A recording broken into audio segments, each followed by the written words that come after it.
Baik, Assalamualaikum warahmatullahi wabarakatuh. Waalaikumsalam warahmatullahi wabarakatuh. Jadi malam ini teman-teman akan kita mulai refreshing fotografi hari pertama.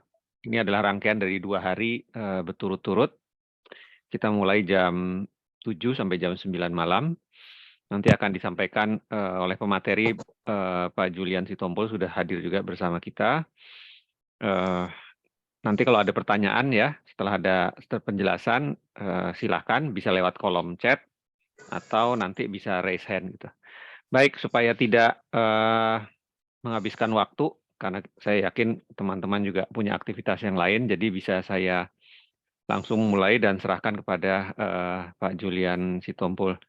Silakan, Bang Julian, saya serahkan forum dan waktu kepada Bang Julian.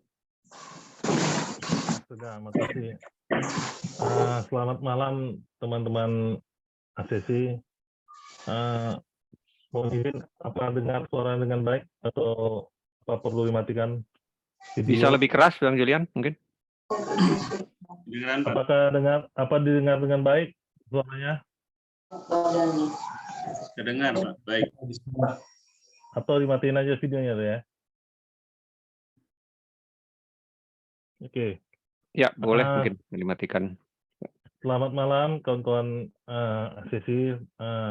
Malam ini saya dikasih kesempatan untuk memberi refreshment untuk 2 hari ke depan, tanggal sekarang dan besok, untuk 8 unit kompetensi fotografi untuk persiapan teman-teman ACC mengikuti asesmen fotografer junior. Jadi saya akan coba mulai.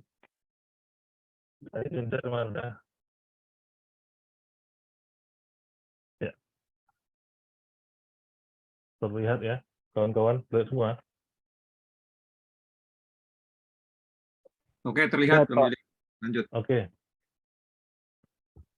Malam ini kita akan membahas kisi-kisi ya, kalau bahasa ininya kisi-kisi. Ada 8 unit yang akan kita bahas untuk persiapan asesmen fotografer junior. Pertama itu memilih jenis kamera, terus memilih perangkat kamera, menentukan elemen pencahayaan, mengatur ketajaman gambar, menentukan sudut pengambilan dan menentukan fungsi pemotretan, 7 menentukan variabel pencahayaan, dan 8 melaksanakan prosedur K3. Jadi hari ini, malam ini kita mungkin akan bagi setengah dulu. Kalau misalnya ada waktu kita lanjut untuk beberapa ini ya, pembahasan. Jadi perlu diingat kepada teman-teman ACC, sebenarnya di sini teman-teman tentu sudah melakukan semua yang ada 8 unit ini. Di sini saya cuma mengingatkan saja bagaimana mungkin pemahamannya perlu diingat ulang supaya dapat dimengerti nanti ketika asesor menyampaikan instruksi, karena ini harus bahasanya bahasa fotografi. Jadi supaya sama-sama kita mengingatnya supaya dapat teman-teman mengikuti besok asesmen itu dengan baik. Oke, kita akan mulai. Fotografi ini 8 unitnya berbasis KKNI ya. Tentu sudah diatur dari Kemenaker nomor 355/2014. Jadi kalau kita mulai saja, kenapa definisi ini diperlukan? Karena ini sangat dasar pengetahuannya kepada teman-teman bahwa fotografi itu melukis dengan cahaya, ya definisinya itu. Jadi tanpa cahaya kita tidak akan dapat melukis. Ini definisinya, saya ulang supaya bahwa dasar kita melakukan fotografi itu melukis dengan cahaya. Nah, terus definisi fotografi yang lain adalah dulu pelukis memerlukan tinta, kuas, kanvas, dan lukisan. Sedangkan kita sekarang adalah cahaya, tools atau alat fotonya dengan kertas dan ini apa namanya cetakan foto. Nah, sejarah fotografi ini perlu juga kita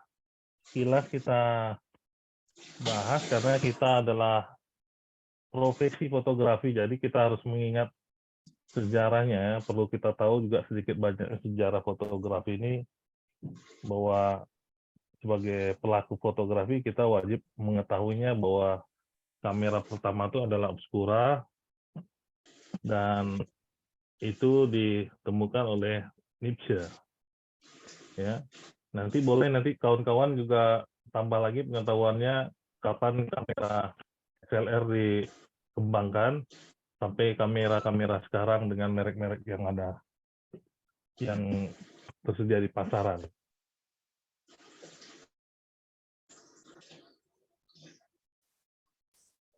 Tunggu, ntar Mas Aceh. Ya.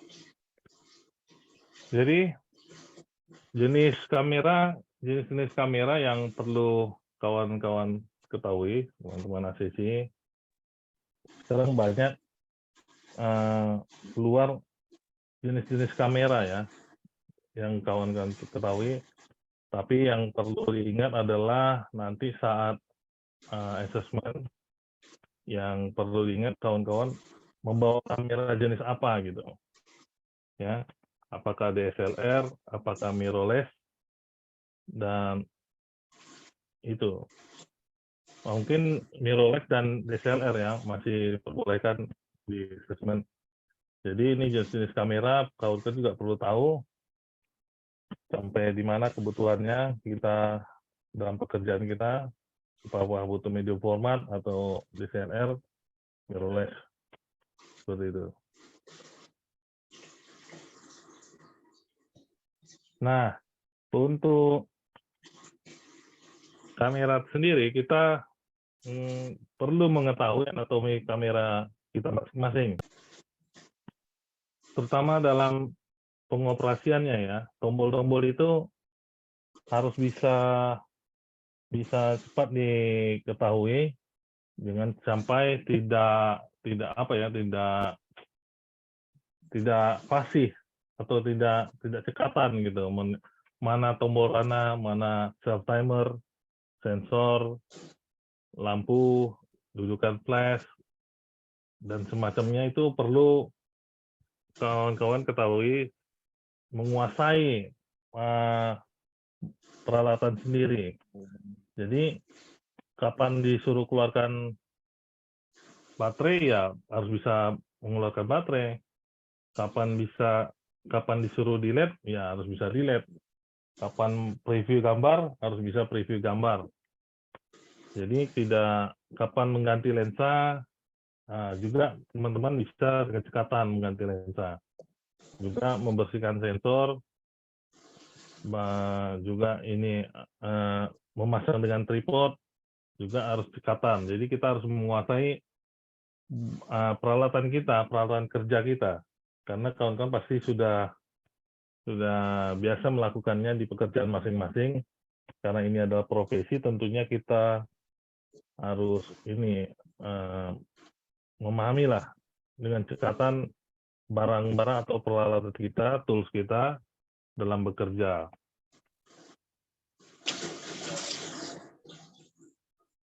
Nah, gebugan kok. Nah, di sini juga pengaturan baik dari LCD, itu informasi dari LCD itu juga harus kita ketahui bahwa di situ ada jumlah frame atau jumlah gambar kita, tanda baterai, tanda plus minus, semuanya harus kita. harus bisa kita Karena ketahui bagaimana kita mau ngoreksi gambar dari viewfinder, juga bisa melihat dari viewfinder, itu bisa melihat like meter juga, semua bisa harus kita kuasai dengan baik. Jangan sampai nanti ketika teman-teman membawa kamera pada saat assessment itu tidak dikuasai dengan baik, ya. Bagaimana melihat gambar, bagaimana melihat histogram, semua harus bisa, karena ini penting bagi seorang fotografer.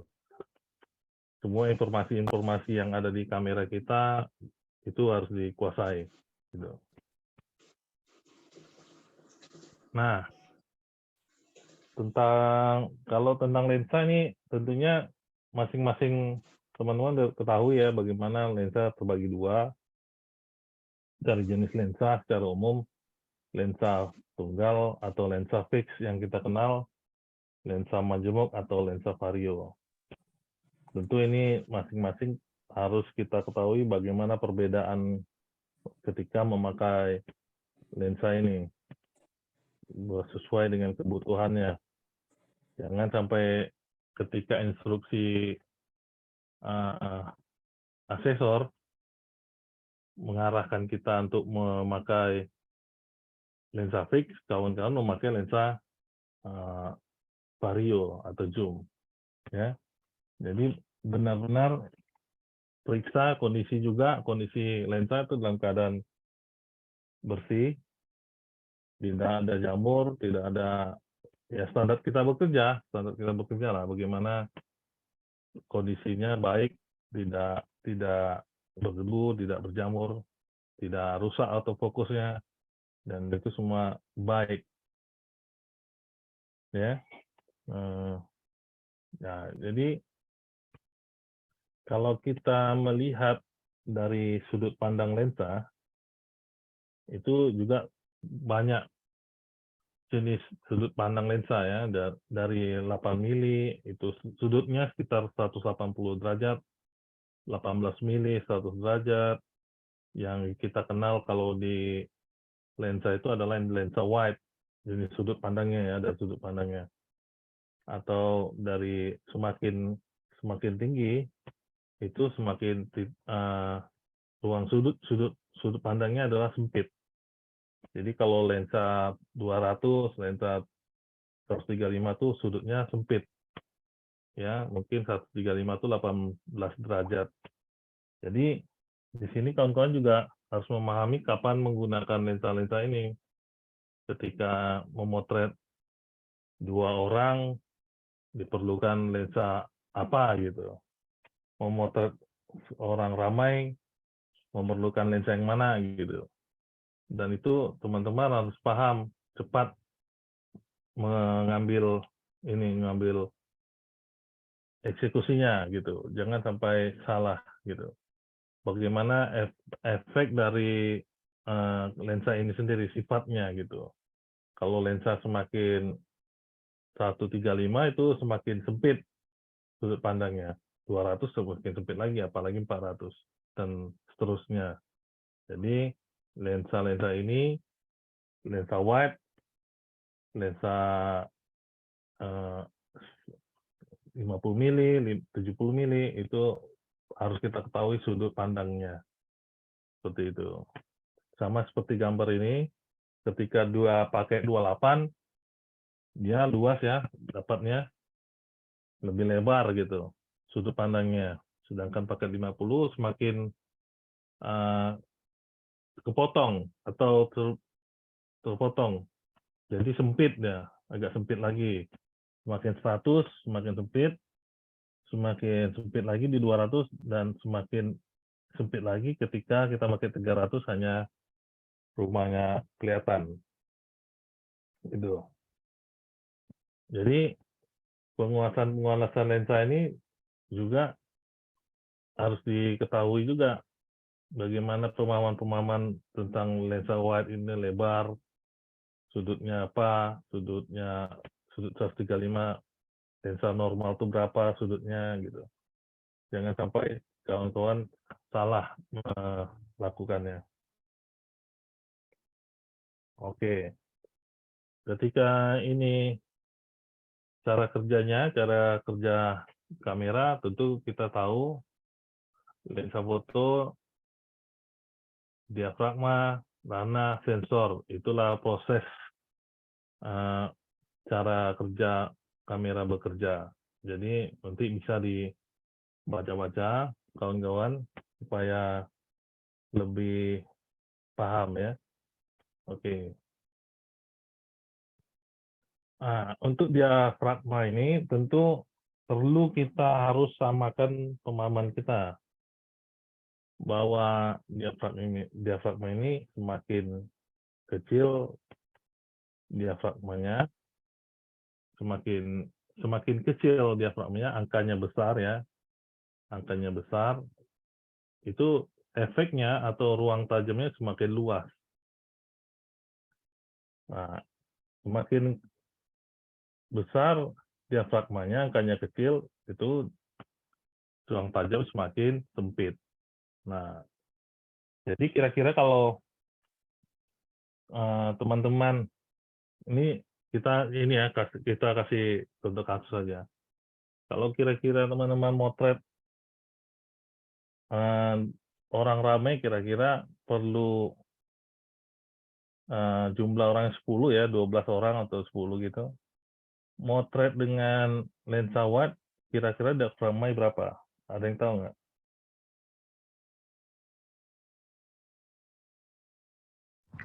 Paling enggak Ada yang 7. bisa jawab? Paling enggak 7. Ya. 7, ada lagi? Ada lagi? Jawab aja. 6 sampai 8, Pak. 6 sampai 8 ya. Jadi kita harus kalau 10-11 orang misalnya nih foto menteri dengan presiden ya, kan itu berdiri di tangga itu. Biasanya berdiri di tangga. Kalau kira-kira motret semua ruang tajam itu harus kelihatan luas, kira-kira motretnya berapa tuh diafragmanya? 8 sampai 16. Iya. Itu harus kita betul. Jadi itu harus jadi kita harus cepat kapan kita harus ganti lensa, diafragmanya berapa, itu harus bisa kita eksekusi dengan baik. Misalnya misalnya lagi motret presiden hanya seorang diri berdiri di atas di tangga itu dengan pilar-pilar. Ya, kita mau bikin itu. Kira-kira dengan motret lensa 135 atau 200, diafragmanya berapa supaya fokus pada presiden aja? 56. Hah? 5,6. Ada lagi?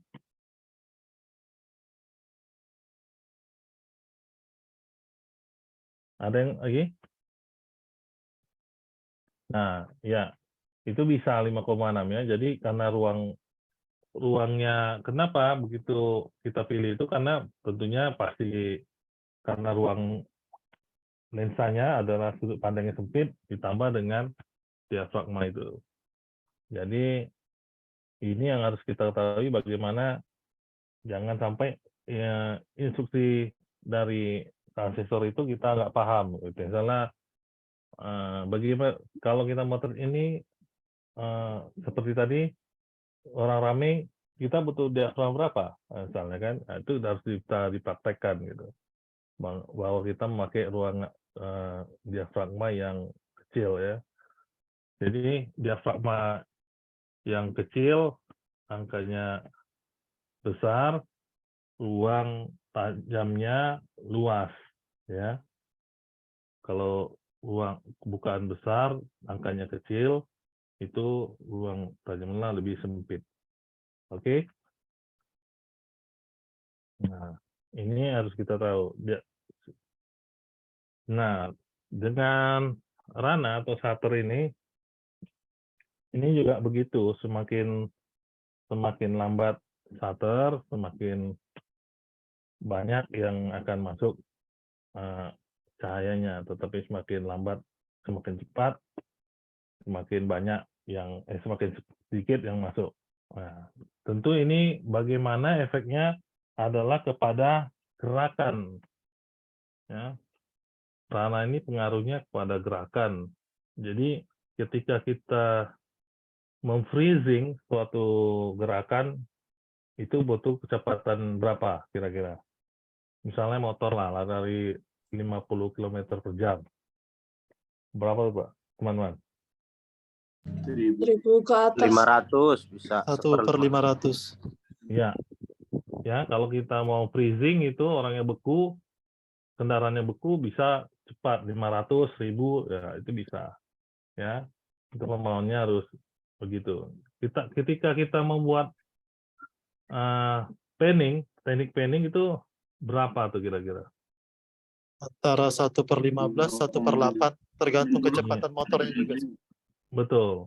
Nah, itu. Jadi kita harus bisa mengerjakan itu cepat. Nah, karena nanti juga ada instruksi di assessment itu perintah-perintah seperti itu menggunakan efek dari Rana starter itu. Misalnya membuat itu tadi ya, membuat gerakan, memfreezing gerakan, atau misalnya dia ada misalnya disuruh loncat. Nah, itu kawan-kawan harus tahu bagaimana mengeksekusinya, mengerjakannya dengan tepat. Karena kalau salah, ya udah pasti nggak bisa itu lolos itu. Oke ya, di sini teman-teman paham ya? Oke. Nah, sensor ini juga begitu. Ada sensor ini sensitivitas sensor dalam merekam cahaya, menangkap cahaya, ya, terhadap cahaya. Jadi semakin tinggi efeknya adalah semakin sensitif. Cuma efeknya sekarang adalah ketika tinggi itu menjadi green ya, green. Sudah kalau semakin sini butirannya semakin halus, semakin kecil. Nah, kebutuhan-kebutuhan ini juga harus kita cepat paham ketika ada instruksi-instruksi yang membutuhkan pemotret dan yang membutuhkan ISO tinggi atau ISO rendah. Ya, jadi misalnya gini, saya pengen teman-teman motret foto gembok misalnya ada gembok di situ ya, atau ya gembok lah, gembok. Tapi saya pengen terlihat butirannya kasar. Kira-kira kawan-kawan harus melakukan apa tuh? Apa yang dirubah, apa yang dilakukan untuk melakukan itu? ISO-nya ditinggikan, tinggal nanti mengatur speed sama diafragma aja supaya meternya ada di tengah kira-kira gitu. Iya, iya. Jadi gitu ya. Jadi harus cepat gitu. Bagaimana kita menangkap instruksi-instruksi itu. Sama seperti sebenarnya dengan kita melakukan pekerjaan ya. Ketika klien kita meminta bagaimana konsep fotonya begini, kita harus bisa menciptakan itu dengan tepat sesuai dengan keinginan klien. Begitu juga dengan ini. Jadi kalau kita misalnya motret model gitu, atau motret orang lah. Saya pengen motret orang, saya pengen teman-teman motret orang atau model dengan butiran yang sangat halus. Kira-kira tuh apa yang harus dilakukan? Apa perubahan apa yang dilakukan? Ada yang tahu?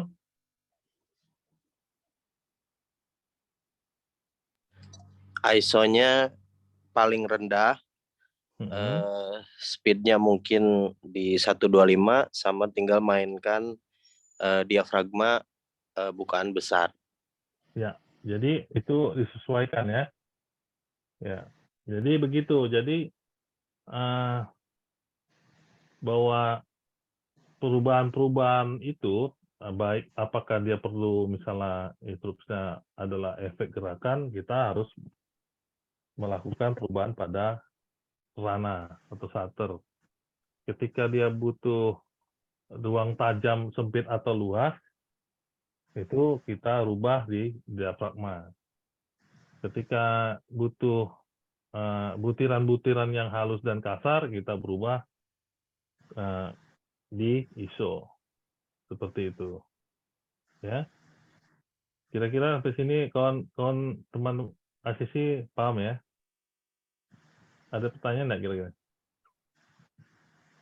Nah, mantap kalau nggak ada. Nah, ini juga perlu dihafal juga, atau kalau saya bilang hafal sih, bagaimana naik satu stop itu, hitungan satu stop dari diafragma dan shutter itu. 1,4 kedua itu adalah satu stop, 2,8 1,4 ke 2,8 adalah 2 stop. Jadi nanti misal kita istilah-istilah ini bisa jadi asesor akan memakai itu. Jadi kalau kawan-kawan tidak tahu juga harus lebih tahu itu bagaimana dari satu spot 1,8 pindah ke 4 itu berapa stop gitu. Nah, begitu juga dengan shutter speed ya. Ya, juga harus bisa dihafal itu. Hitungannya itu seperti itu, 1,4, 2, 2,8, 4, 5,6 gitu. Jadi kalau 7,1 itu bukan hitungan satu stop. Atau ada 3,5 itu bukan hitungan satu stop. Ya. Jadi kalau saya sarankan sih hafal ya. Jadi kalau kita mau motret itu bisa enak gitu. Motretnya langsung aja satu stop, nggak usah pakai setengah-setengah gitu. Itu juga perubahan di speed juga perlu dihafal bagaimana loncatan-loncatannya 1,2, 1/2, 1/4, 1/8, 1/15 dan lain-lain. Dan bagaimana pengaruhnya gitu ya. Terlihat dari gambar di atas, diafragma besar itu semakin blur dia ya. Nah, ini semakin lambat gerakan, semakin lambat speed, gerakannya blur. Ya, jadi panning gitu atau blurring. Ya. Jadi itu yang bisa dilakukan kawan-kawan. Nah, light meter ini perlu juga diketahui bagaimana melihatnya ke dalam kamera ya, gimana menilah, membaca light meter, membaca pencahayaan ya yang ada di sekitarnya. Jadi pencahayaan itu kalau di light meter membacanya, dia akan menghitung kalau di titik 0 adalah normal. Nah, tetapi itu tergantung situasi keadaan cahaya yang tersedia di lingkungan itu.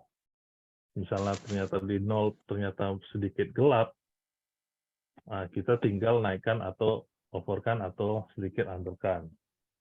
Jadi perlu juga cara membaca, melihat light meter itu bisa kawan-kawan pahami. Jadi kita motret, kita membaca dengan light meter, ketika 0, oh dia agak gelap dikit, setelah di 0 titik, nah kita tinggal naikin seberapa kita mau sesuai dengan apa yang kita lihat. Ya. Apakah perlu under 2, under 1, itu tergantung apa yang kita lihat, objeknya atau subjeknya seperti mana. Gitu. Oke.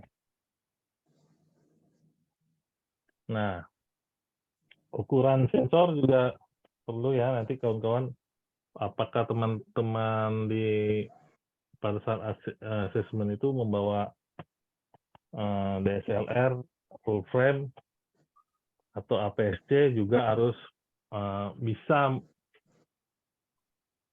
menceritakan, membedakannya apanya, full dari sensornya ya, ukuran sensor. Jadi medium format tuh sensornya pasti lebih besar dari full frame.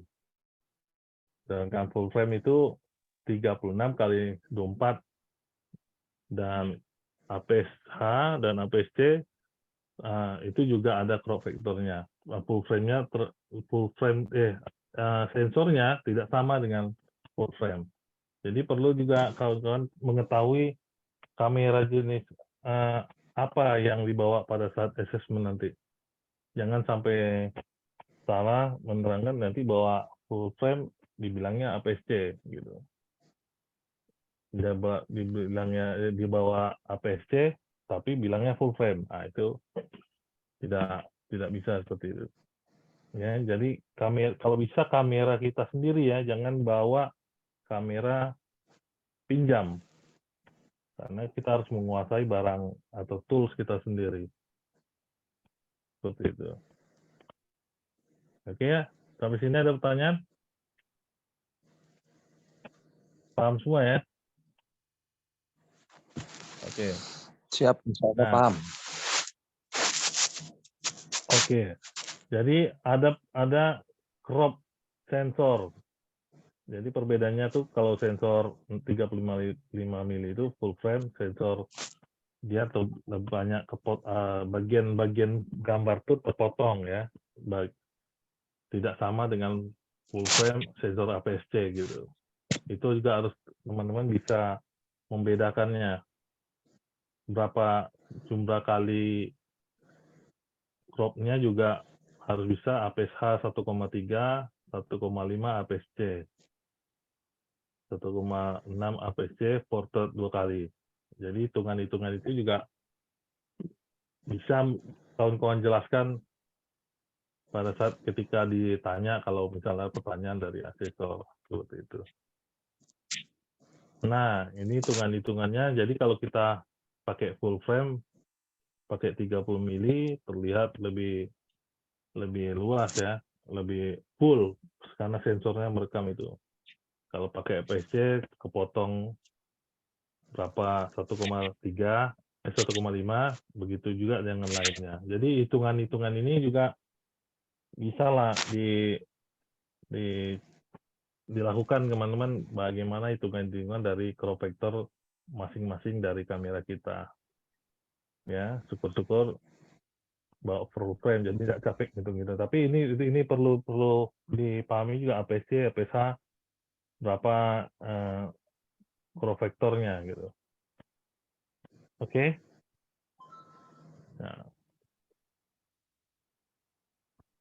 Nah,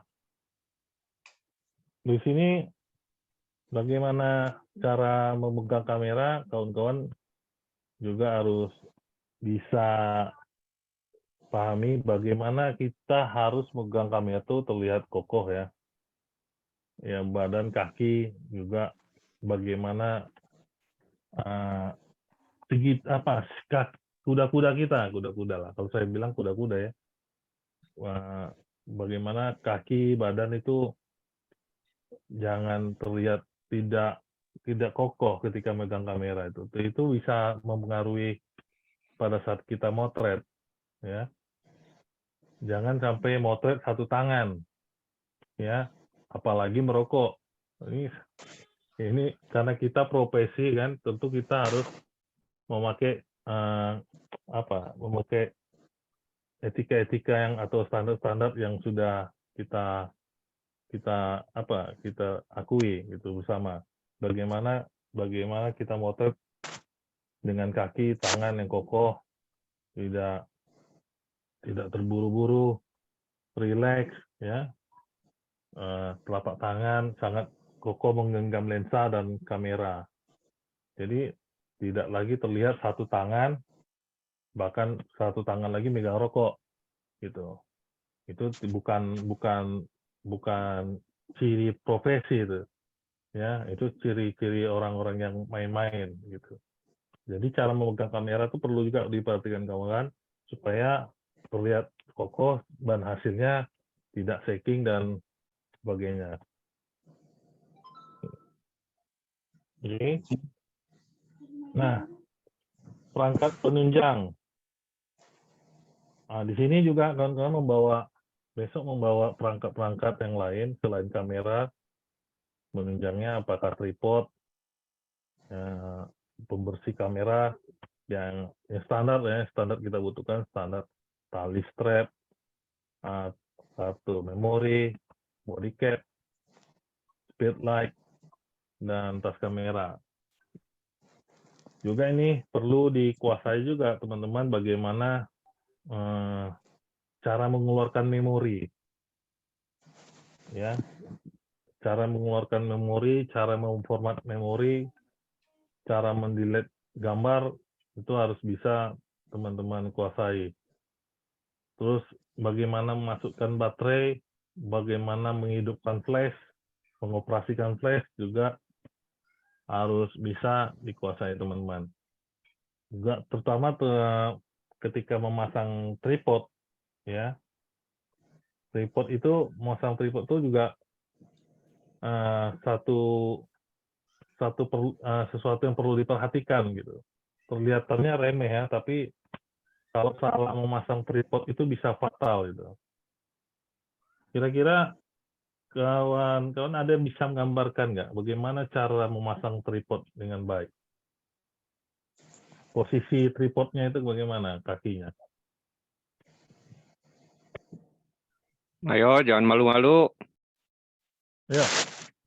Kakinya dibuka dulu, Pak.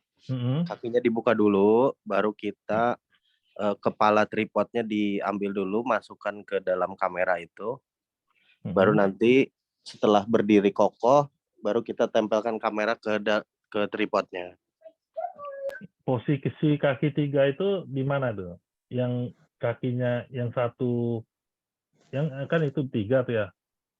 Yang satu di depan atau yang mana sebenarnya? Sudah terbuka 3-3-nya.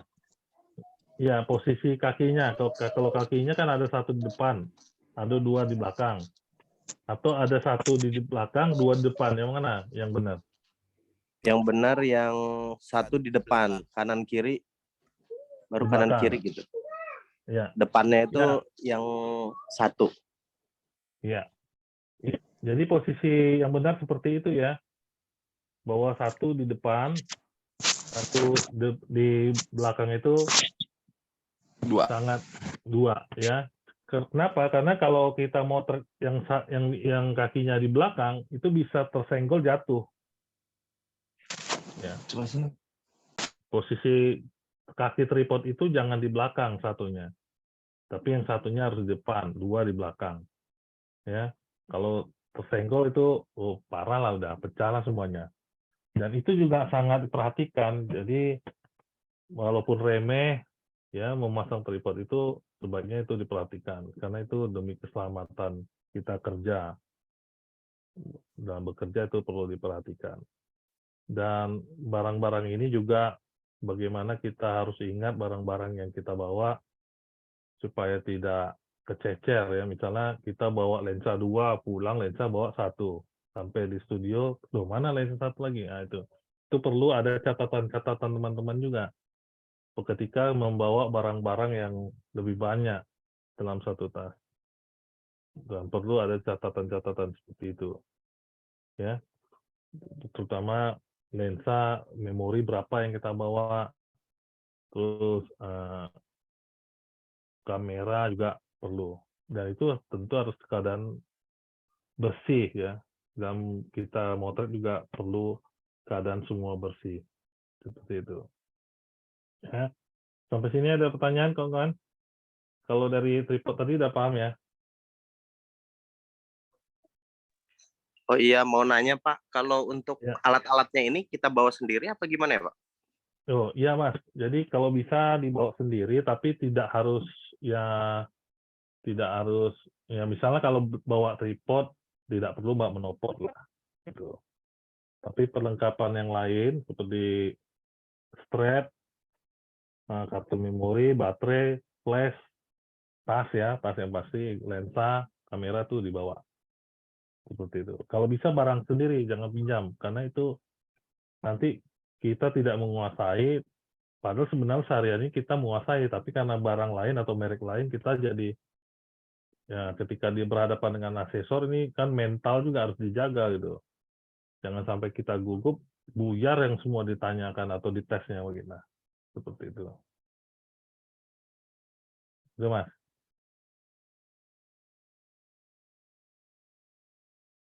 Halo? Siap, terima kasih Pak. Ada lagi pertanyaan? Kalau untuk lensanya gimana, Pak? Karena mungkin nggak lengkap gimana?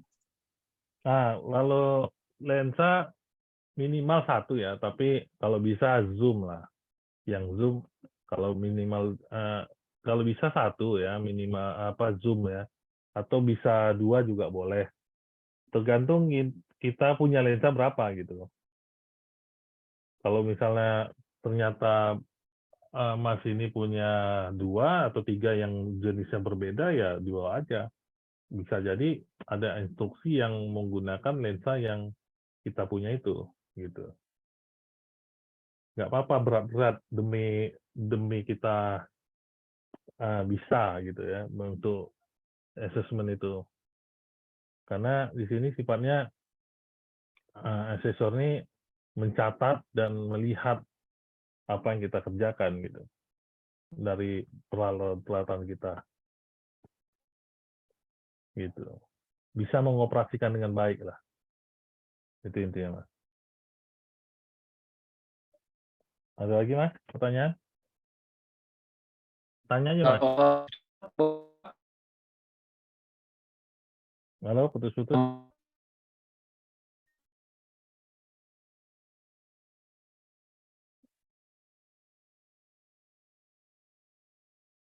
Halo, Mas Reza. Halo Pak, Iya Mas, kalau iya Mas. buat tripod gimana Pak? Kenapa? Tripod, saya kan Kenapa tripod tripod? saya rusak, Pak.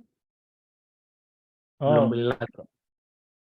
kalau bisa ya pinjam Mas, tapi sambil dipelajari. Pinjam. Jangan pada saat di acara di assessment Mas meminjam. Oh Sebaiknya berarti pinjam diwajibkan jauh-jauh bawa Pak hari. ya? Iya. Oke Pak, udah makasih. Karena ini sebenarnya kan penunjang ini adalah alat-alat yang sehari-hari kita gunakan motret ya. Apakah kita tidak gunakan, apakah kita gunakan pada saat motret, itu kan tergantung situasi dan kondisi di lapangan. Tapi demi persiapan motret kan tidak ada salahnya kita bawa itu.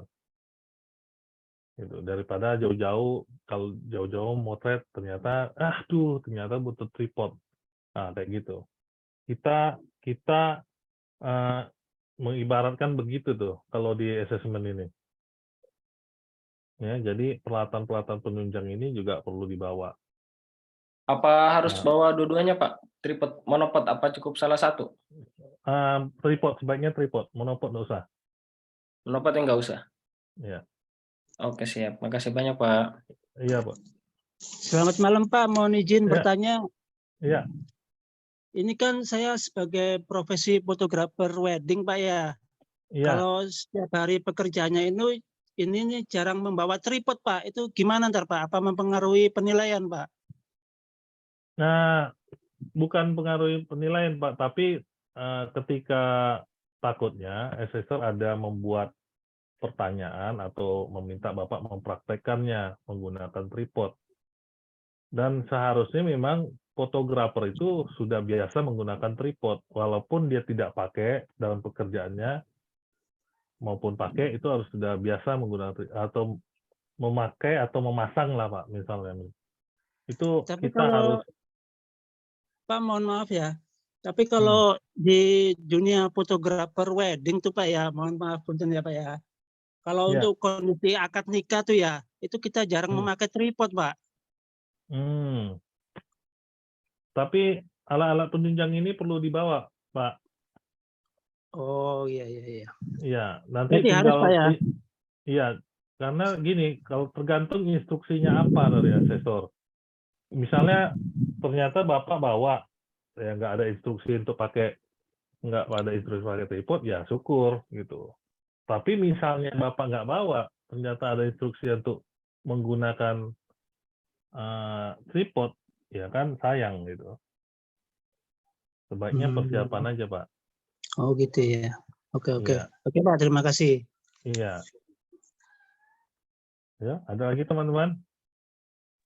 Izin Pak, mau bertanya. Ya.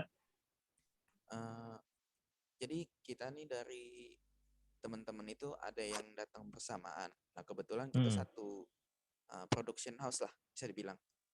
Nah itu kita teman-teman ini alat ini ya satu bersama-sama gitu Pak. Jadi kemungkinan kita cuma satu bawa alat tapi untuk beberapa orang gitu Pak. Kira-kira diizinin nggak Pak? Nah kalau itu coba saya tanya Mas Sudah. Silakan Mas Sudah aja yang jawab itu. Gimana Mas?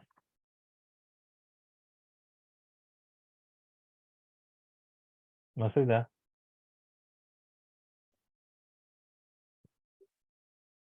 Halo Mas?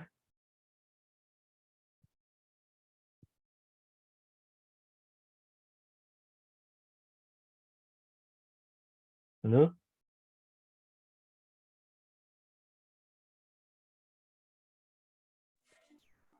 Malam Pak Julian, mohon izin sambil nunggu Ya. Mas Yuda. Saya mau nambahin juga Pak terkait peralatan Pak. Jujur di tanggal yang sama di tanggal 11 itu memang ada sebagian tim kita juga yang jalan terkait dokumentasi event Pak. Terkait alat mungkin kami belum bisa Pak untuk misalkan bawa satu orang satu gitu Pak, karena kita alatnya pun bersamaan dan di tanggal yang sama kita ada sedang giat dokumentasi event juga. Itu bagaimana ya Pak? Terima kasih Pak. Kira-kira bisa minjam nggak Pak sama studio lain yang punya temannya? Mungkin ini kita tunggu keputusannya Pak ya. Kalau misalkan memang satu orang diharuskan untuk satu bawa sendiri untuk kamera, ya mungkin kita bisa persiapkan Pak. Ya karena gini Pak, setahu saya itu bisa terjadi ketika ACC dipanggil, walaupun kita teman-teman ya, bisa dipanggil dua-duanya, satu di ruang lain, satu lagi di ruang lain. Nah itu yang kita takutkan, kecuali dipanggilnya bergantian gitu. Ya itu aturan mainnya ada di LSP nanti itu. Oke gitu. baik Pak, berarti belum bisa dipastikan ya Pak ya. Iya karena kalau misalnya kayak Mas tadi yang production house itu satu kamera 4 orang ya, begitu Mas ya? Ya betul Pak. Nah itu juga kondisinya yang pernah saya alami, takutnya teman-teman satu grup ini dipanggil 2 orang langsung masuk, karena kan satu asesor itu kan satu ACC. Ya, jadi kalau dipanggil satu-satu sekaligus, misalnya barengan, ternyata teman satu grupnya kan payah itu. Dan ketika di dalam itu teman-teman ACC ini harus keadaan siap, tidak boleh lagi yang namanya pinjam dulu keluar, oh ada yang ketinggalan, ada yang begini, ada yang begitu, nggak bisa gitu. Jadi benar-benar harus perfect lah, maksudnya tuh dengan penuh kesiapan gitu. Tidak boleh itu. Jadi kalau saran saya ya mungkin kalau misalnya tidak lebih menjaga dipanggil barengan, lebih baik pinjam saja atau mungkin sewa demi kebaikan ya pada saat asesmennya Pak. Mas ya, atau Mas ya mungkin ada jawabannya. Mas? Oke baik, siap Pak.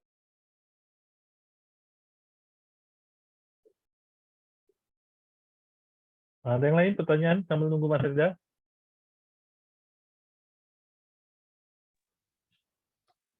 Untuk baterai grip kita harus bawa apa enggak usah Pak?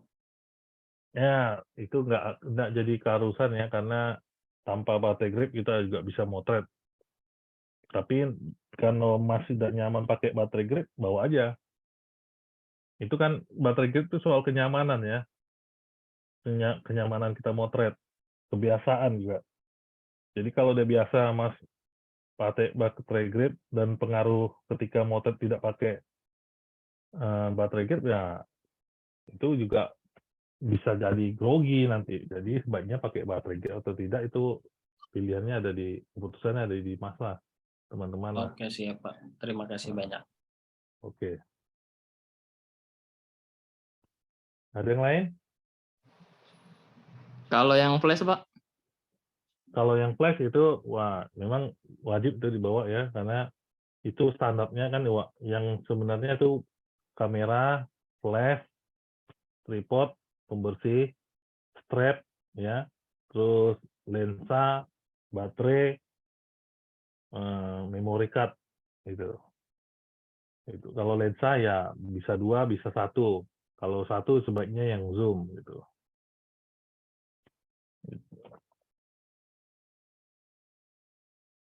Itu Pak.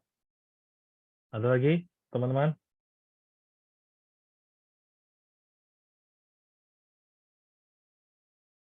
Untuk ini, untuk yang sebelum dilanjut, Apakah nggak ada ya? nanti pas sesi tes itu sifatnya wawancara atau gimana sih Pak? Banyaknya gitu. Misalnya gini, wawancara dilakukan pasti. Tetapi ketika wawancara itu jawabannya dari sesi ada keraguan atau tidak pasti, itu biasanya asesor akan meminta mempraktekkan. Gitu. Jadi misalnya pemahaman-pemahaman tadi yang kita bahas itu seharusnya udah langsung bisa jawab gitu. Misalnya dijawab, kalau kita mau thread untuk membekukan gerakan, kira-kira apa ya katanya kita lakukan gitu. Misalnya Masnya jawab ragu-ragu, gitu, itu langsung disuruh praktek ya. Walaupun Mas bilang kecepatan ya, Rana ya katanya. Rana berapa? Kecepatannya berapa? 250, gitu. Langsung, kalau bisa praktek langsung. Seperti itu Pak. Siap Pak, terima Jadi, kasih. iya.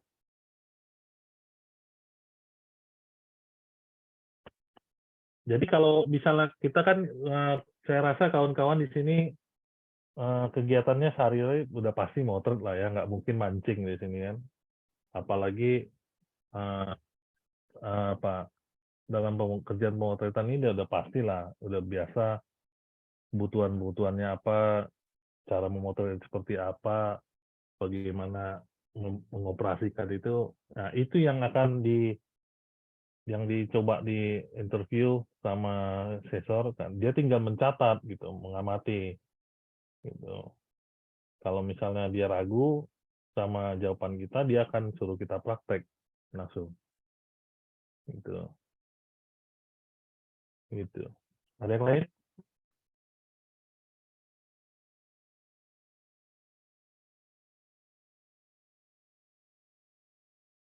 Tidak ada? Oke. Kalau gitu kita lanjut ya. Ya. Nah, di dalam komposisi ini kita diminta bagaimana kita merangkai atau menyusun elemen-elemen dalam gambar ya. Supaya teman-teman tahu, supaya seperti elemen-elemen gambar ini mencakup titik, garis, bidang, bentuk, tekstur, warna. Jadi jadi kadang permintaan research itu dia bisa kita mana foreground, mana menempatkan foreground, di mana subjek apa, di mana ada juga background. Dan itu kawan-kawan bisa menata. Kalau misalnya diminta dia suruh menata, sebaiknya ditata sebagai mana baiknya supaya terlihat sempurna atau seimbang gitu ya. Tentu pemahaman itu apakah kita pakai rumus rule of third ya, apakah pakai susunan-susunan itu kita pakai formula shape, tergantung bagaimana alat praktek yang ada di sana. Jadi kawan-kawan diminta menata bagaimana objek-objek yang akan disuruh nanti sebaiknya ditata seperti kita menata dalam pemotretan lah, misalnya ya mungkin biasanya kawan-kawan tidak yang biasa motret wedding mungkin sebaiknya sudah latihan dari sekarang menata itu, tergantung apa instruksinya ya. Kita merekam tekstur segala macam, color, pemain color, bagaimana membedakan color yang misalnya dia kuning, menonjolkan kuning dengan susunannya seperti apa, seperti itu. Jadi tergantung teman-teman dalam berkomposisi. Jadi komposisi tadi kita bilang adalah mencakup elemen-elemen titik, garis, bidang, bentuk, tekstur, warna. Ya. Jadi kalau teman-teman yang udah biasa merangkai atau menata, itu biasanya paham itu. Oke? Oke, saya lanjut. Nah, berikutnya, nah ini sumber cahaya ya, sumber cahaya. Bagaimana kita bisa sumber cahaya itu adalah melihat available light, artificial light, dan mist light. Nah, available light itu cahaya padanya, atau kita bisa kenal dari matahari, bisa lihat dari matahari, lampu kota ya, dan banyak yang lainnya. Terus ada artificial light, itu artificial light itu cahaya yang sengaja dibuat. Ya, jadi kalau kita pakai speed light, kita karena kita besok ada speed light, atau mungkin bisa jadi di ruangan itu ada lighting tambahan, ya. Itu tergantung bagaimana kawan-kawan dengar instruksi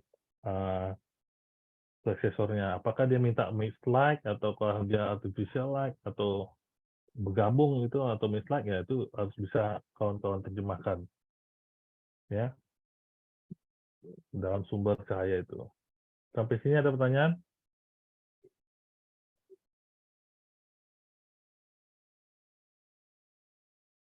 Tentang sumber cahaya, teman-teman? Aman, Pak.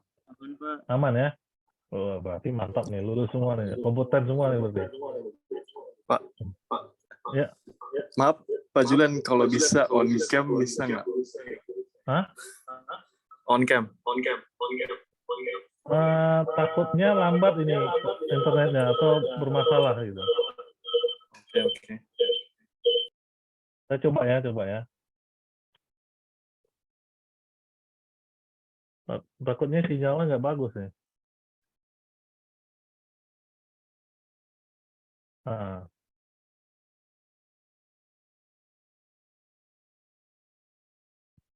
Oke. Mudah-mudahan ya, bagus nih ya. Ya, sumber cahaya tadi udah paham-paham ya teman-teman ya. Bagaimana tentang available light, artificial light, mixed light.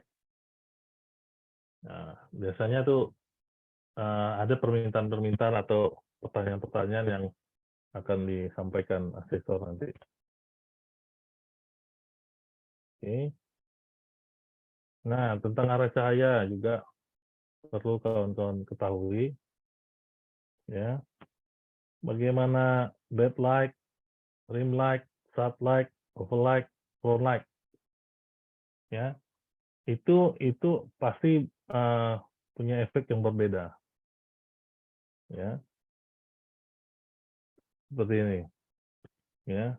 Jadi kalau kita mau motret untuk menampilkan teksturnya, tentu kita harus memakai spotlight. Ya. Karena itu juga pasti ada tuh permintaan misalnya menampilkan tekstur, misalnya bagaimana coba kamu motret mengeluarkan tekstur gitu. Ya, itu apa tinggal kita gunakan lightingnya seperti apa gitu. Menciptakan red light, front light biasanya. begitu. Jadi teman-teman ini efek dari arah cahaya ini harus benar-benar dikuasai, dipahami juga, ya, supaya nanti pas praktiknya gampang gitu. Bagaimana menggunakannya,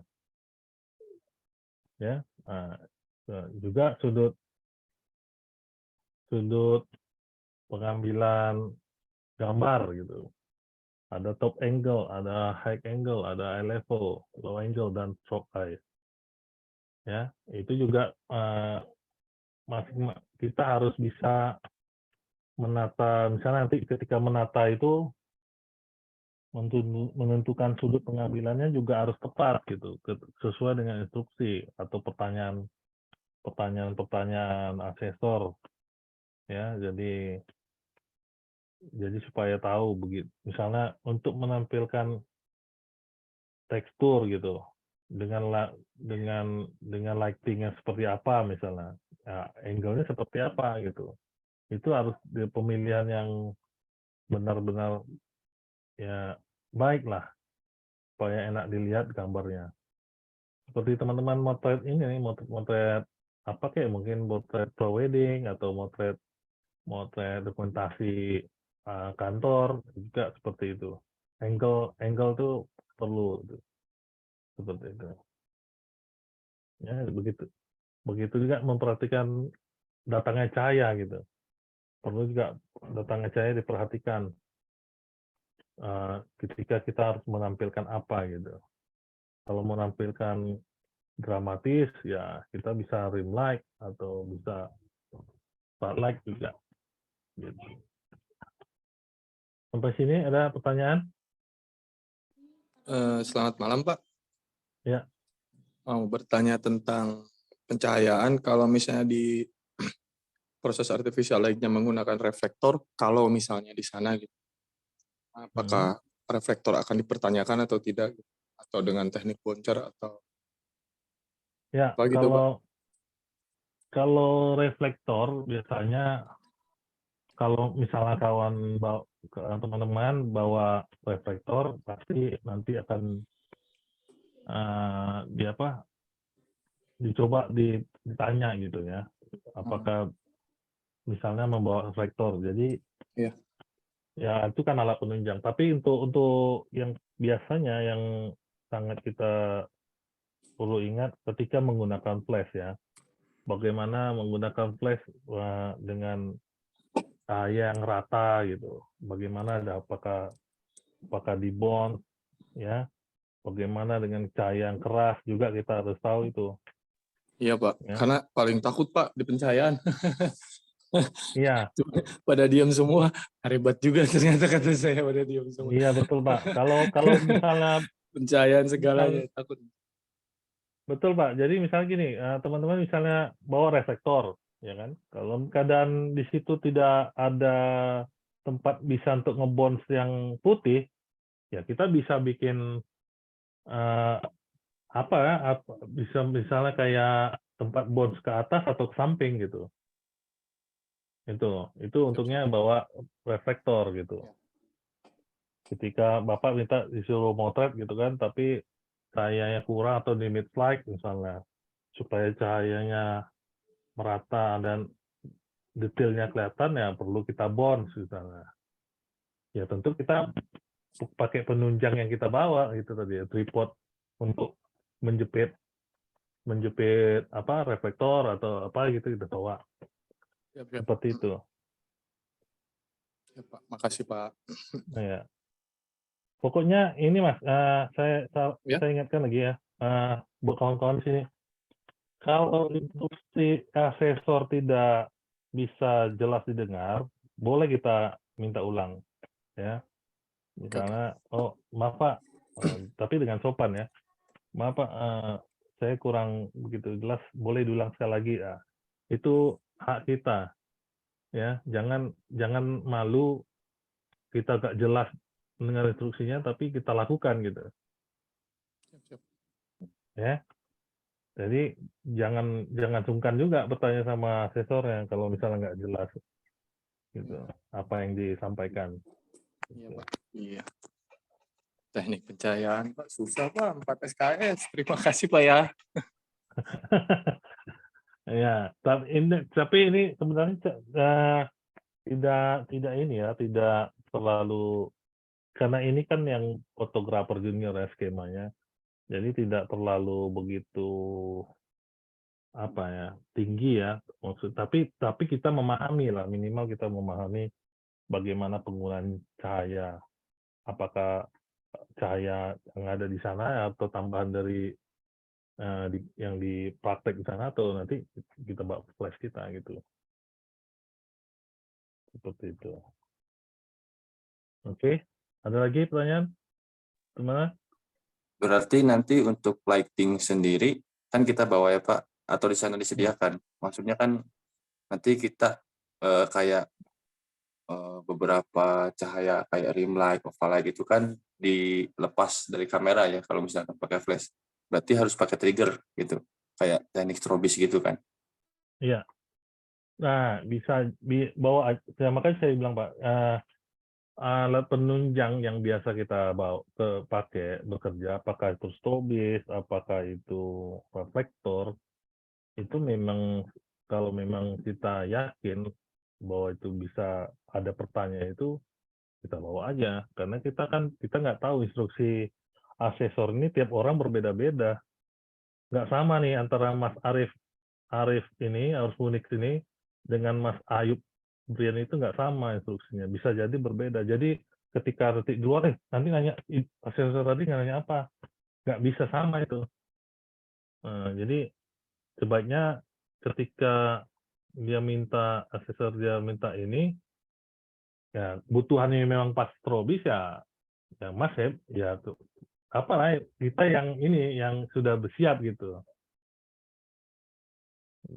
Tapi bisa jadi nggak ada pertanyaan itu gitu. Misalnya menggunakan yang ada di situ, misalnya lampu tambahan sama flash kita gitu.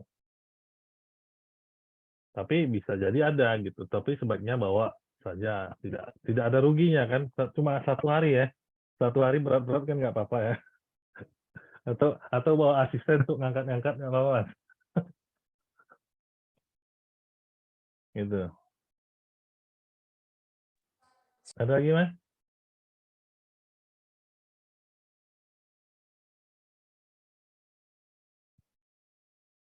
Kira-kira ada pertanyaan? Oke. Dianggap paham ya soal cahaya. Nah, ini soal white balance ya. Soal white balance juga kawan-kawan harus bisa melakukan perubahan-perubahan warna, apakah secara perubahan dari Kelvin atau langsung, itu juga perlu diperhatikan. Misalnya gini, saya minta kamu atau Anda, ya, saya misalnya asesornya gitu, minta motret Mas ini misalnya Mas siapa nih yang ada di tampilan saya, misalnya Mas Arif. Tolong Mas Arif ini foto kebutuhan profil misalnya. Tapi saya inginnya warnanya warm. Ya, warm, kehangat-hangatan gitu. Jadi kawan-kawan harus bisa merubahnya gitu di kamera cepatnya.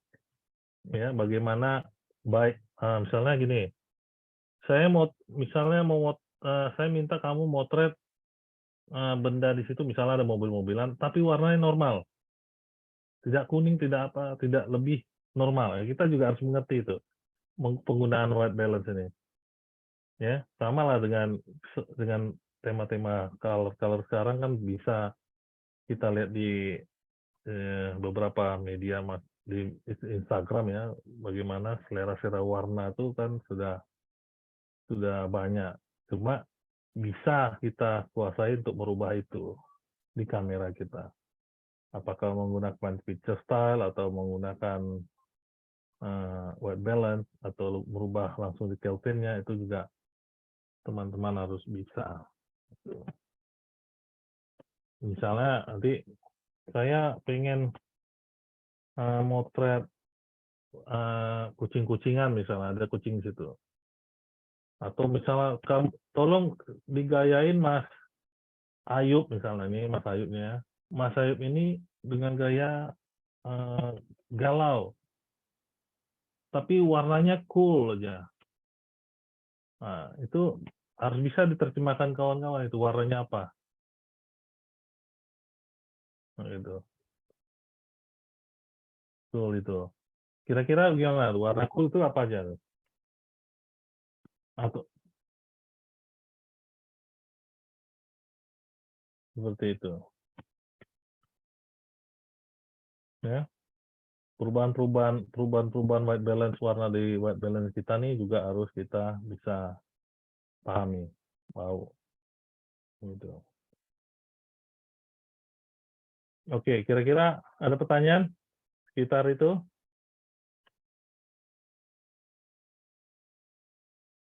Tentang lighting, tentang pencahayaan, bagaimana bisa bikin foto rata gitu,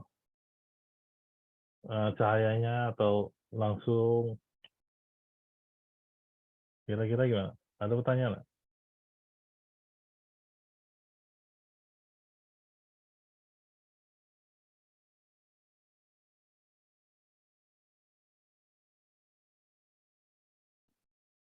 Mungkin satu lagi Pak, ada Pak. Hah? Masalah terkait istilah, mungkin kan di setiap daerah itu punya pengistilahan atau pemaknaan lain-lain ya, khususnya lighting gitu ya. Apakah tanda di pertanyaan dari asesmen itu lebih ke istilah-istilah yang memang umum dipakai atau memang istilah khusus fotografi yang harus kita apa? Ya, seperti contohnya apa tuh Pak? Biasanya memang betul Pak. Biasanya istilahnya istilah fotografi. Ya, sebaiknya istilah fotografi tadi misalnya, saya pengen motret ini misalnya nanti kamu naikkan 2 stop. Nah, itu kan istilah fotografi ya. Atau misalnya kamu bikin bukan besar atau bukan kecil. Nah, itu kan istilah fotografi. Jadi memang istilah fotografi ini dulu terutama yang kita pahami. Nah, tetapi misalnya kalau si ACC-nya misalnya dia mau menjelaskan itu, tapi dengan bahasa di sana atau bahasa di daerah Serang atau di daerah Jakarta, itu kira-kira asesornya mencoba memahaminya gitu. Tapi kalau bahasanya itu bahasa kesaran itu melenceng, itu bisa jadi artinya berbeda gitu. Tapi makanya sebaiknya memang bahasanya ini bahasa yang sudah umum di fotografi ya. Itu Pak. Siapa? Makasih. Nah, jadi memang harus ya, karena kita kan ini bicara fotografi dan profesi, tidak lagi bicara bahasa-bahasa yang apa ya, yang mungkin di tiap daerah kita berbeda gitu. Tapi kalau di istilah pekerjaan mungkin nih, misalnya orang awam memberikan kita kerja, bisa jadi dia memakai bahasa klien ya, bukan bahasa fotografi. Tapi kita diminta kalau bisa memahami itu bahasa fotografi. Supaya kalau misalnya dia profesinya menjelaskan secara ini cepat nangkapnya, bisa dipahami cepat lah dengan asesor gitu. Itu. Ada yang lain nggak? Ada yang lain yang tanya? Saya Pak. Jadi Ya. ini lebih condong ke foto komplit atau memang seperti video? Kurang jelas Mas. Sorry, ulang lagi Mas. ini lebih condong ke foto only atau memang sekaligus dengan video gitu, foto videografer? Oh enggak, ini kita kan skema fotografer junior Mas, bukan skema videografer junior. Jadi ini hanya foto aja. Ya. Jadi yang di sertifikasi ini adalah fotografernya. Ya. Kira-kira ada yang lain?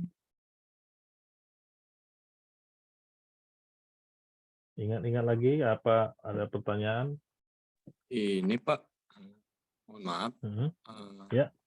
Saya sendiri lupa Pak dengan segitiga exposure hitungan yang real, kan bahasa istilah fotografi itu kan ada di stop ya Pak, 1 stop, 2 stop gitu. Ya. Saya pikir tidak semua kawan-kawan di sini pun begitu jelas dengan istilah stop, karena ini sebenarnya basic kan, tapi kan kalau bahasa di guru-guru fotografi beliau selalu menyebutnya stop gitu. Nah, saya pun agak sedikit lupa lagi Pak sebenarnya dengan istilah-istilah di stopnya itu Pak. Mohon maaf Pak ya, terima kasih. Iya. Jadi istilah itu tuh kan naik atau turun 1 gitu ya. Dari 1,4. Jadi hitungannya begini, 1 stop itu 1,4, 2, 2,8, 4, 5,6, 8, 11, 16, 22, 32, 64. Dan itu udah seperti itu gitu. Jadi 1,2 ke F2 itu adalah 1 stop. 1,2 ke 2,8 itu 2 stop. Nah, gitu. Jadi yang perlu diingat nih angka-angka ini kan perkalian 2 nih. Nah, itu hitungannya. Jadi misalnya menggunakan, kita disuruh motret pakai lensa 50 mili atau kita motret pakai 50 mili misalnya. Terus dia bilang saya pengen ini kelihatan fokus di sini aja, yang lainnya saya nggak penting katanya. Nah, ketika pakai di 50 mili, tentu kita harus langsung pilih kedua atau 1,4 atau 1,2 yang kita punya gitu. Itu. Jadi angka-angka itu. Jadi peloncat ketika 1, misalnya, oh kamu tadi pakai motret berapa? 1,4. Nah, terus misalnya ada instruksi yang seasonal lagi. Coba kamu naikin lagi 2 stop. Berarti kita langsung naik ke 2,8 begitu Mas. Begitu juga dengan speed juga seperti itu. Gitu. Jadi loncatan itu udah seperti itu. Jadi 3,5 itu bukan loncatan 2,8 ke 4 ini misalnya. Kan ada selalu 3,5 ya di kamera. Ya. Nah, itu tidak hitungan 1 stop, hitungan 1 stop 2,8 ke 4. Itu yang 1 stop gitu. Oke. Oke, Mas. Oke, Pak. Oke, terima kasih. Ya. Kira-kira ada yang lain?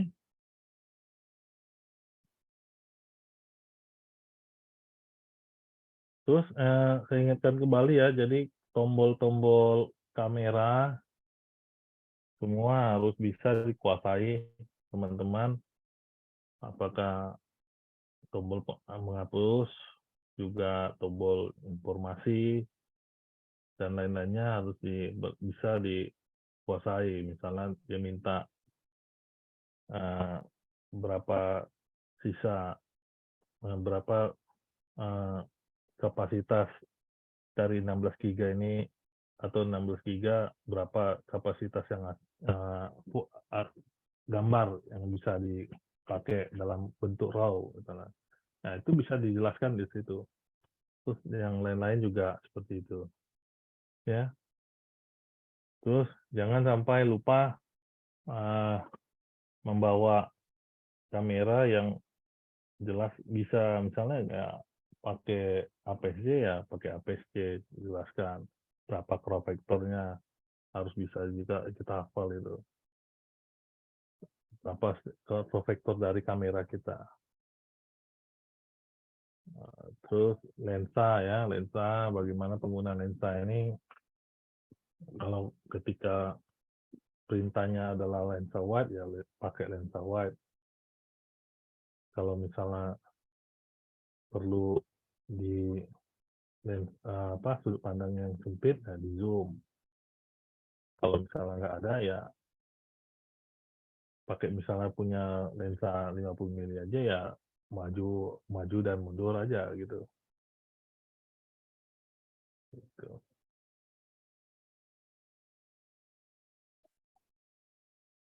Kira-kira apa lagi nih yang ini? Oke, kalau tidak ini kita lanjut.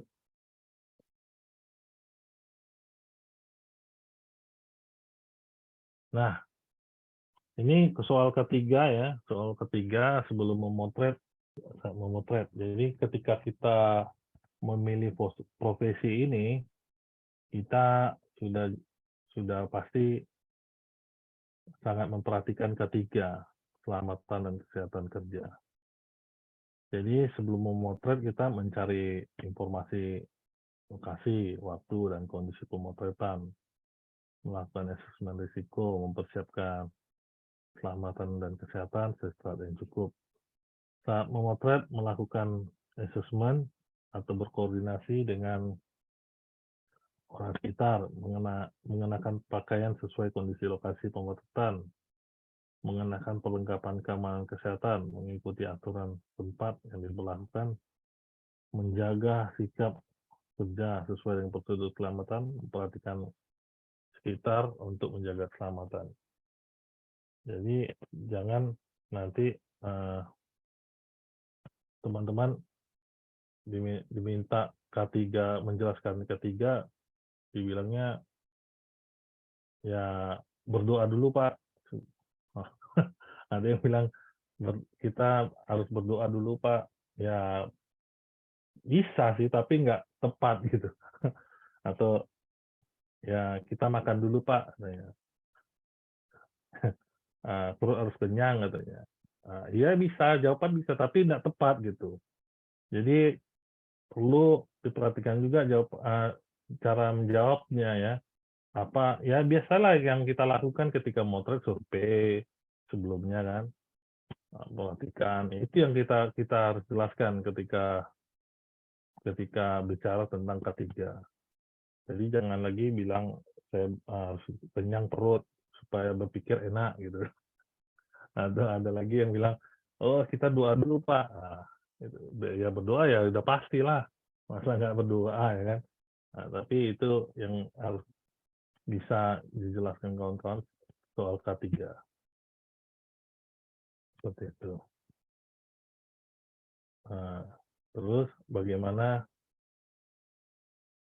persiapan setelah motret. Nah, ini ada lagi setelah apa yang dilakukan setelah motret gitu.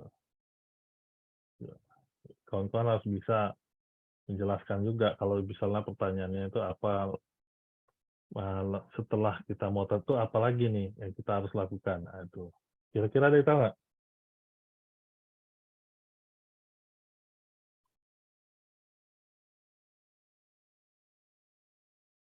Kira-kira setelah motret ada langkah apa lagi setelah pulang dari pemotretan?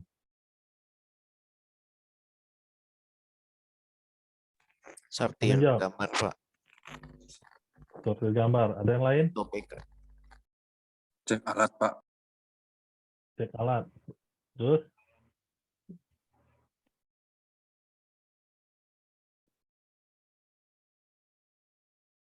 Ada yang lain? Copy file. Copy file ya. Itu. Terus kira-kira backupnya tuh berapa kali itu kira-kira? Yang nyamannya kita lah. Sebaiknya yang lebih aman tuh berapa backup? 2 kali minimal. Iya. Ya itu yang tadi yang dijawab kawan-kawan tuh ya. Misalnya setelah motret apalagi ya, pertama ya cek barang kita apakah sudah lengkap ya, terus copy file ya, berapa backupnya itu harus, jangan cuma satu kali backup di komputer. Jadi kalau kita udah berprofesi ini harus bisa backup 2 kali ya. Kalau udah pilih profesi fotografer itu harus punya kita standar 2 kali backup, jangan 1 kali, karena kalau 1 kali cuma aduh bisa bahaya itu, apalagi cuma di PC-nya aja ditaruh di situ barang-barang apa hasil kerja kita, itu nggak bisa seperti itu. Jadi kita harus minimal 2 kali backup seperti itu, baru udah kita backup baru kita sortir gitu, seperti itu.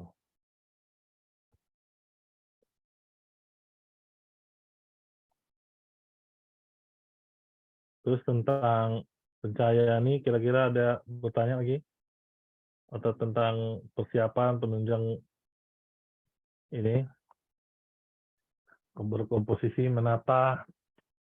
Soal menata ini perhatikan saja apa instruksi yang misalnya saya yang ini yang fokus, saya pengen yang lainnya abaikan. Nah, itu yang apa dilakukan, harus bisa mengerti ketika menata ada foreground, ada background, ada subjek, itu bagaimana kita menatanya harus benar-benar seimbang ya. Seimbang dalam hasil gambar yang kita hasilkan itu. Seperti itu.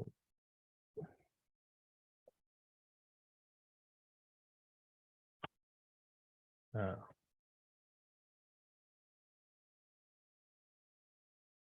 intinya kawan-kawan harus bisa ini ya, bisa namanya menangkap ya, mencerna perintah asesor. Jangan skala mental gitu. Karena kalau kita udah gugup duluan tentu bisa, memang persiapannya itu mental ya. Tapi jangan takut juga gitu. Karena saya juga merasakan ya, walaupun kita udah puluhan tahun motret, bukan berarti jaminan mental kita nggak kena juga gitu.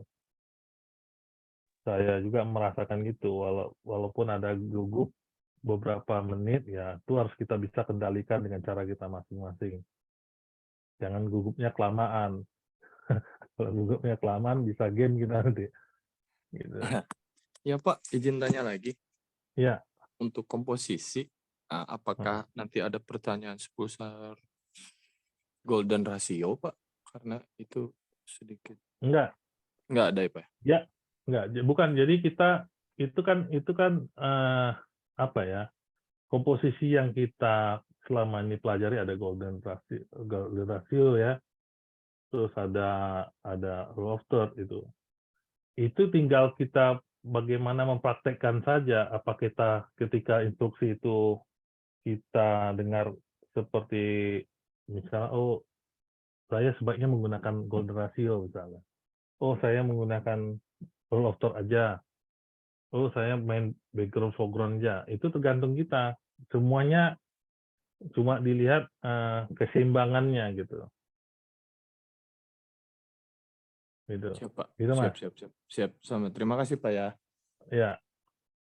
Misalnya ada ornamen-ornamen, elemen-elemen lain, misalnya bola apa yang disediakan itu, ketika itu akan menyempurnakan dari hasil rangkaian kita atau menata itu, ya digunakan tidak apa-apa, tapi tidak mengganggu apa yang diminta oleh asesornya gitu.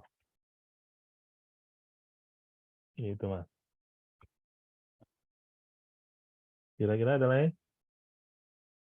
Kira-kira ada pertanyaan yang masih ragu tentang medium format, tentang full frame, APS-C, SPSH, itu crop factor-nya diingat masing-masing dari kamera kita. Ya. Terus juga penampilan ya, ini saya cuma ingatkan sebaiknya rapi, ya yang kemeja pakai kemeja, pasti kan kemarin dibilang pakai kemeja ya, pakai kemeja, dan juga tetap pada posisi kita ikut asesmen ini adalah sopan ya, sopan dan tidak ini selengean lah gitu. Kalau kita kurang mendengar dengan baik, ya kita suruh minta ulang asesornya. Begitu. Kalau bisa rapi, rambut ya sisiran lah, jangan aut-autan. Ada lagi, kawan-kawan? Kira-kira apa nih yang di apa? Yang masih diragukan atau oh ini aku nggak bisa atau apa ini gitu.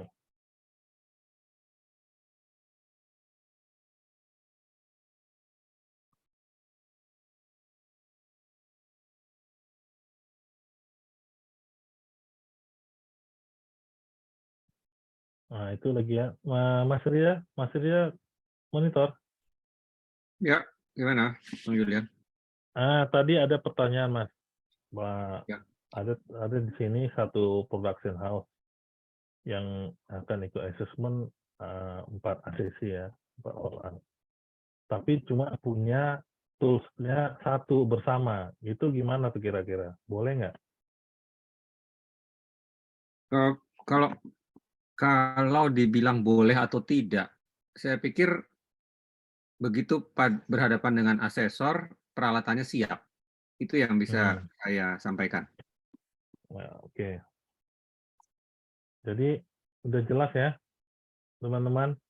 Sebaiknya dalam keadaan siap kita datang dengan tidak ada lagi meminjam pada saat sudah dipanggil asesor, sudah masuk ruangan, kita masih tunggu dulu Pak, saya ambil dulu Pak, lensanya tinggal, atau oh saya pinjam dulu Pak kamera, nggak ada. Ya kita karena kita ikut ini berarti kita sudah siap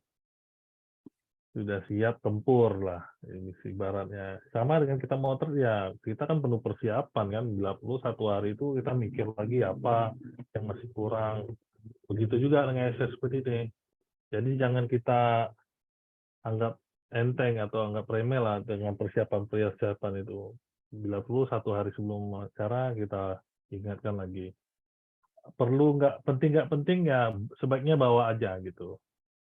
Karena perlu juga yang seperti tadi strobis misalnya, ternyata mau main strobis ya bisa aja kita main strobis di situ. Kalau misalnya ada instruksinya seperti itu.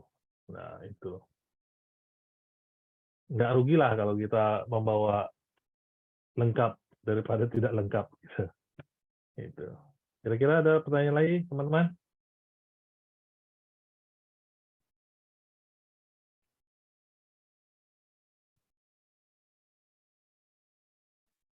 Ya, sepertinya sudah mudah-mudahan ya, Bang Julian.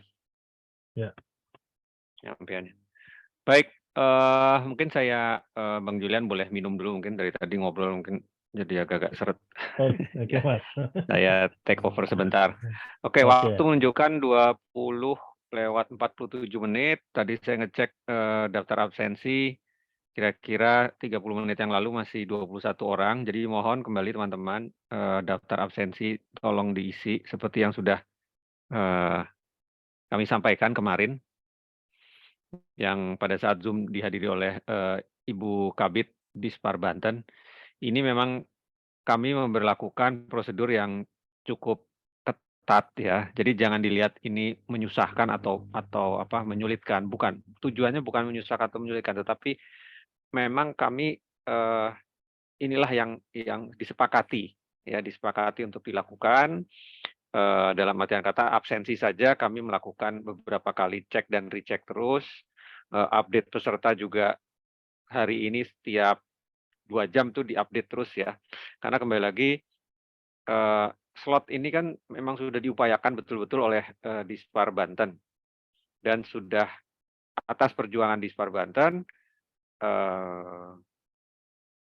subsektor fotografi mendapat kesempatan bisa melaksanakan sertifikasi, ya. Jadi keberhasilan atau pencapaian pelaksanaan acara ini akan menentukan nanti pada saat pengajuan Dispar Banten untuk acara terkait acara sertifikasi fotografi ke depannya. Jadi kembali lagi, marilah kita bersama-sama bergotong royong mensukseskan acara ini, sehingga yang merasakan adalah kita semua ya, bukan saja sebagai pribadi, tetapi masyarakat atau industri fotografi yang ada di Kota Serang. Itu semua bisa mendapat kesempatan yang sama, yaitu sertifikasi fotografi, dan imbasnya adalah semua maju bersama, tidak hanya sendiri-sendiri. Jadi mohon sekali dimengerti tahapan-tahapan yang kami lakukan di sini, ada recheck absen, lalu Google Form, Google Link, ya itulah prosedur yang sudah kami sepakati dengan Dispar Banten. Mudah-mudahan ini di sini partisipan ada 47 ya. Berarti kalau dari total 50 masih ada 3 orang yang hari ini tidak hadir. Ya mohon maaf, nanti akan dievaluasi lagi ya. Kami akan cocokkan antara absensi dengan link yang terdaftar di LSP, link asesmennya. Jadi slotnya akan diisi oleh peserta lain, calon peserta lain yang mungkin lebih berminat. Baik teman-teman, ini hari pertama, saya pikir saya cukupkan di sini dulu ya, jika tidak ada pertanyaan. Besok hari kedua mohon kehadirannya tepat waktu. Alhamdulillah seperti tadi tepat waktu, bagus sekali. Kita hanya ada terlambat 10 menit ya, tapi bisa segera mulai. Nah, besok dilanjutkan dengan paparan 4 unit selanjutnya, dan sisa waktunya akan disampaikan bimbingan teknis ya, bimbingan teknis tentang proses asesmen. Artinya proses asesmen itu seperti apa ya. Jadi setelah diskusi dengan pihak LSP, maka kami selaku pemateri atau refreshment fotografi diizinkan menyampaikan proses asesmen itu akan seperti apa.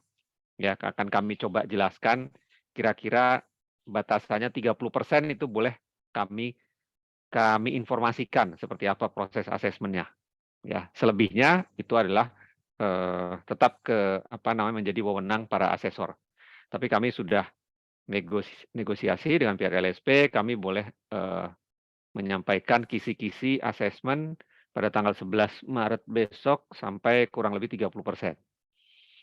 Mudah-mudahan itu bisa menjadi membantu dan memberikan bayangan kepada teman-teman semua bagaimana proses ini akan berlangsung. Dan kembali lagi, jangan lalu stres, wah ini jadi beban. Jangan menjadi beban, karena yang namanya asesor itu kembali lagi hanya tukang checklist ya, tukang checklist. Baik teman-teman, sebelum saya tutup, terakhir, apakah ada yang ingin ditanyakan lagi terkait materi hari ini sebelum kita semua sama-sama istirahat? Pak, tadi itu modul itu bisa dibagikan ya Pak? Baik, terkait modul, ini rekaman ini akan saya taruh, panitia taruh di YouTube, link YouTube-nya nanti di-share ke teman-teman di WhatsApp grup ya. Jadi bisa dilihat di link YouTube. Nanti yang malam ini juga akan segera kami share. Begitu. Jadi kenapa tidak hanya materinya saja? Tentunya kan ada pertanyaan-pertanyaan yang juga saya pikir tadi bermanfaat ya, menambah wawasan teman-teman semua. Begitu jawaban dari kami. Ada lagi? Jadi nanti dilihat saja link YouTube-nya di WhatsApp grup sertifikasi asesmen Serang. Baik, saya rasa cukup. Mari kita semua beristirahat. Bang Julian, cukup Bang Julian? Kita ketemu besok lagi, Cukup. begitu? Baik. Nah, kalau besok kawan-kawan ada yang masih tanyakan tentang hari ini, atau ada masih ragu, boleh dikumpulkan aja pertanyaannya biar besok kita sama-sama jawab gitu. Ya, paling itu aja Mas. Baik, terima kasih Bang Julian. Baik teman-teman semua, akhirnya kita sampai di ujung acara. Saya mewakili panitia refreshment fotografi malam ini menyampaikan mohon maaf jika ada salah-salah kata. Alhamdulillahirabbil alamin, hari pertama kita selesai. Insya Allah kita bertemu lagi besok di jam 7 malam. Akan menjelaskan 4 unit yang tersisa dan BIMTEK daripada proses asesmen itu sendiri. Langsung saya tutup, mungkin, oh ya, kita foto bersama dulu ya. Foto bersama dulu, tolong dibuka ininya, videonya. Oke, ada satu halaman.